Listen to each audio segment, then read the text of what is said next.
The following podcast is provided by an approved senior care provider on the Answers for Elders radio network. And welcome back, everyone, to Answers for Elders Radio. As we are here with Suzanne Albee from Be Organized, that's BEE, organized.com. And we are very lucky to have the co-founder of Be Organized, who is Kristen Christian. And Kristen, you are started Be Organized from a while back. Tell us a little bit about your background, Kristen. Sure. Well, How did you get into this world? Right. Well, thank you, Suzanne, so much for having us. We love nothing more than to talk about organization, and not necessarily Be Organized the company, but the benefits of being organized has to offer people of any age, but specifically with seniors. So kudos to you and the work that you do for people working with and caring for seniors, because there's a lot to deal with there and unpack. So yes, my best friend from junior high, she and I started, Lisa Foley, Be Organized back in 2015. And it really was just our goal was to help people feel and experience the benefits, the simplicity and the peace that being organized has to offer. And really, Suzanne, life is so crazy. We're going 82 miles an hour, and We are. all too often people don't have a home. They don't come home to a home that welcomes them and supports them and warms them. And now more than ever, I think we need this haven to be simple and to help us be a better version of ourselves. So that really is the motivation of Be Organized. And we've been we've experienced amazing success. We started franchising back in 2017, and we are in 11 markets nationwide and always growing through that franchise model. And I'd love to say it's because we know how to grow and build an amazing company. I think we're doing pretty good, but really, Suzanne, it is because, and I think you and Suzanne Albee touched on it. The previous one is Americans are consumers. We all have too much. We're going 80 million directions. And pretty quickly we get inundated with our stuff. And then it starts to hinder our peace of mind, our productivity, our efficiency, and really, the kind of life we lead. Absolutely. So we are just so passionate of helping people see a better way and really coming to people with compassion, confidentiality, and completely judgment-free. Yeah. Well, that's a big thing. And when you say judgment-free, that's a huge piece right there. It is. I know. It's funny. I had surgery on my right hand the beginning of this year of 2021. I was immobilized pretty much with my hand, in a major cast. And then I had a regular hand cast for probably about 3 months because it was they removed a bone and we had to restructure my thumb. But I was incapacitated, right? Yes. And I will tell you, for somebody, it gave me a big perspective about stuff, because I couldn't clean my refrigerator. Right. I couldn't clean the cat box. I couldn't do so many things that I normally took for granted that you do every day, right? And the thing is, it's those things. It's like when I think about all the things that I couldn't do, I think about what it's like for our seniors that have these challenges every day of their lives. Right. And again, it's too much to even deal with, but the pride is huge with our seniors. And so, they tend not to let people in their homes. They tend to cocoon in. And that's happening right now with the pandemic. After the pandemics, there's all these different types of situations that are going on. And I know, Suzanne, you are working with a lot of families right now in our greater Seattle area, Puget Sound. So tell us a little bit about, Suzanne, if you would talk to us a little bit about just Puget Sound. What's going on in Seattle? Well, I think what's going on in Seattle is very similar to what's going on across the United States. We have been living in this pandemic where we couldn't necessarily see our seniors for a while. A lot of those seniors that are living in some kind of community have been isolated for a long time.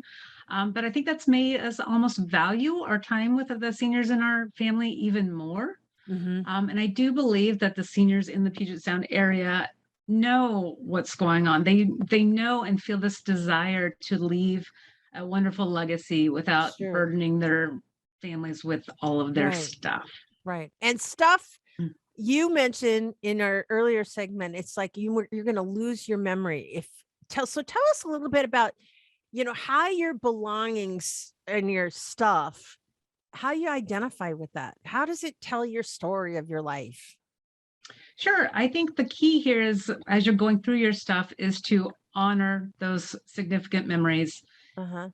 celebrate those memories, but everyone has a different relationship with their stuff. True. Kristen and Lisa, the founders of Be Organized, have done a wonderful job of identifying those specific relationships. And I think I'm going to have Kristen kind of explain those relationships as That well. would be awesome, Kristen. Sure. Yes. After, thousands of hours of working with clients, we realized we started seeing the same relationships, and we really started kind of almost seeing a profile, right? We saw very similar trends and relationships and struggles happening. So what we decided to do is to identify them, to help with the idea that once we all understand our relationship with our stuff, then we can make some tweaks and changes that helps us. Good point. And primarily when we're talking with seniors who are downsizing, they're going to have to purge, right? It is a mathematical equation. Like if you're going from a 3,000 square foot home to a 900 square foot apartment, you are just not going to be able to have everything that you had in that home. Yeah. So before we go through, and we're going to talk about it, I think in the next segment, the power purge, before we can help people power purge, because that's scary. They're scared that we're going to force them to get rid of things and lose memories. We've got to get real on who they are in relationship to their stuff, and really to dig deeper on that. Why did they buy what they buy? Why they're keeping what they're keeping, and why it's so stinking hard to get and stay organized or power purge and get into a smaller home or a setting. So we have created 7 profiles that really help people determine who they are in relationship with their stuff. Wow. And it's important to point out that sometimes it depends on where you are in the house, what profile you are, what you resonate with. Sometimes it's what chapter of your life you're in. And so, we can step through those profiles and kind of talk about those, because I think it's really important. And none of them are wrong. It just really helps people identify. So the first profile is the space giver. That's somebody who may or may not have any space, but they give it up. A lot of times we see this with the empty nester who's still living in the family home. They've got the basement downstairs. So what's it full of? Their grown children's items and people who are already passed, Uncle Edward's gun collection and whatnot.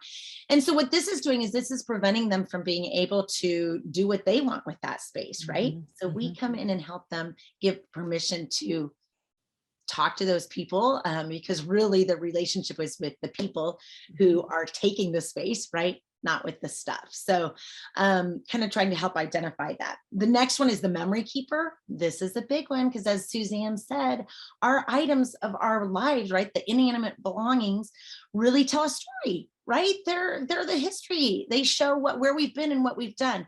So the memory keeper has a really hard time letting go of things because they associate a memory with it, and they really truly do feel guilt for letting it go, and they're scared the memory is going to dissolve. So we talk about ways that we can honor those memories and whatnot.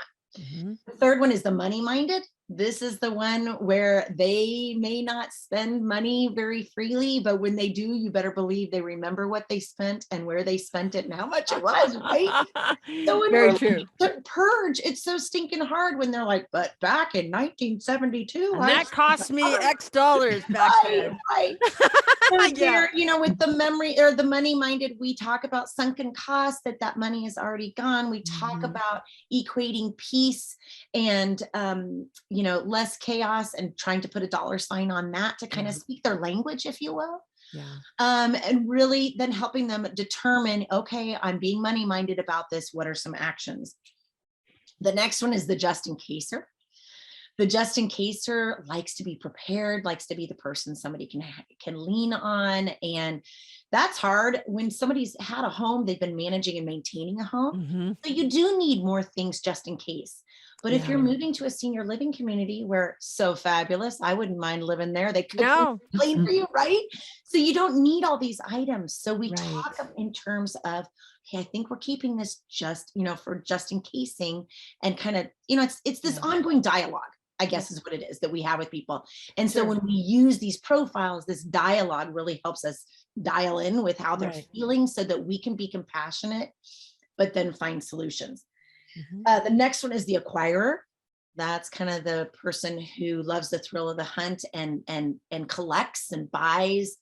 And a lot of that is wrapped around the thrill of the hunt. And so helping them determine, okay, you know what, we're acquiring, but it's not matching. So setting up some boundaries on that. Yeah. The third one, or the sixth one, and I am this crammer, jammer, stacker, or I'm a recovering crammer, jammer, stacker. This is people who organize by cramming and jamming and stacking behind closed doors, because we really do care about what our environment looks like. That's me too. We're helping. Yeah, a lot of people identify crammer, stacker, right? Yeah. So when we're talking with a crammer, jammer, stacker, one, when we're helping them downsize, we've got a lot of things to work through. So we just kind of roll up our sleeves and, take one bite of that elephant, one at a time, and really working with them. And then the last profile that we have seen so often is the aspirer. And this is somebody who has collected items around a dream of wishing of how they lived their lifestyle, but it doesn't really match their lifestyle. Sure. So that's a big one when we're working with people advising to really be realistic of, are you bringing items with you to this next chapter of life that really match you and honor you and welcome and support you now, right? And being realistic. So those profiles really help us emotionally connect with our clients and help people give themselves grace. Right. And then once you're able to figure out that relationship, then it's easier to do that power purge and take the next step with the right warnings. Yeah. Well, and in the meantime, we're going to keep continuing on this conversation. But Suzanne, in the meantime, how do people reach out to you? Absolutely. They can reach out through our website, which is beorganized.com. They can send me an email, Suzanne@beorganized.com, or pick up the phone, 206-627-0957. We'd love to chat. And guess what, everyone? Suzanne will give you a 1-hour free consultation. There's absolutely no risk at all in this. Just have a conversation, and remember, it's not about judgment, but they can help, and certainly she will be able to give you, at the very least, some great tips on how you can get better organized. And they will be, both Kristen and Suzanne will be right back right after this. We at Answers for Elders thank you for listening. Did you know that you can discover hundreds of podcasts in our library on senior care? So visit our website and discover our decision guides that will help you also navigate decision making. Find us at answersforelders.com.